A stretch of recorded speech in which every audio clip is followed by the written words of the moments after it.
pa yun, mga 5 oras. Pwede ba tayong maging bukas palad sa iba? Na tayo rin po ay malayaw sa ating sarili, kapila. Diba?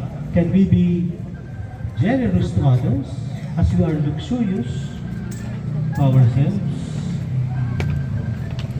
Ano kaya? Mas maganda.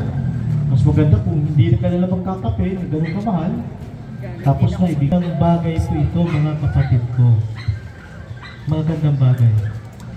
Kaya nga, very simple ho ang message na kung masamang tao at nagpakabuti, okay, maliligtas. Pero yung mabuti ng tao tapos naging masama, paano yan? Alam niyo po ba na bawat isa sa atin ay meron pong lahat ng mga namura natin nakalista po. Yung kupit-kupit kay Mister at kay Mrs. sa nanay, sa tatay, nakalista rin. Yung paglilimo sa may hirap, nakalista rin. Yung pagpapakain sa mga gutom, nakalista rin. Yung pagtulog mo sa misa, nakasulat din doon. Aha, kompleto yung listahan na yun. Parang blatter sa barangay. Detalyado. Dahan po lahat. Oh, yung tawag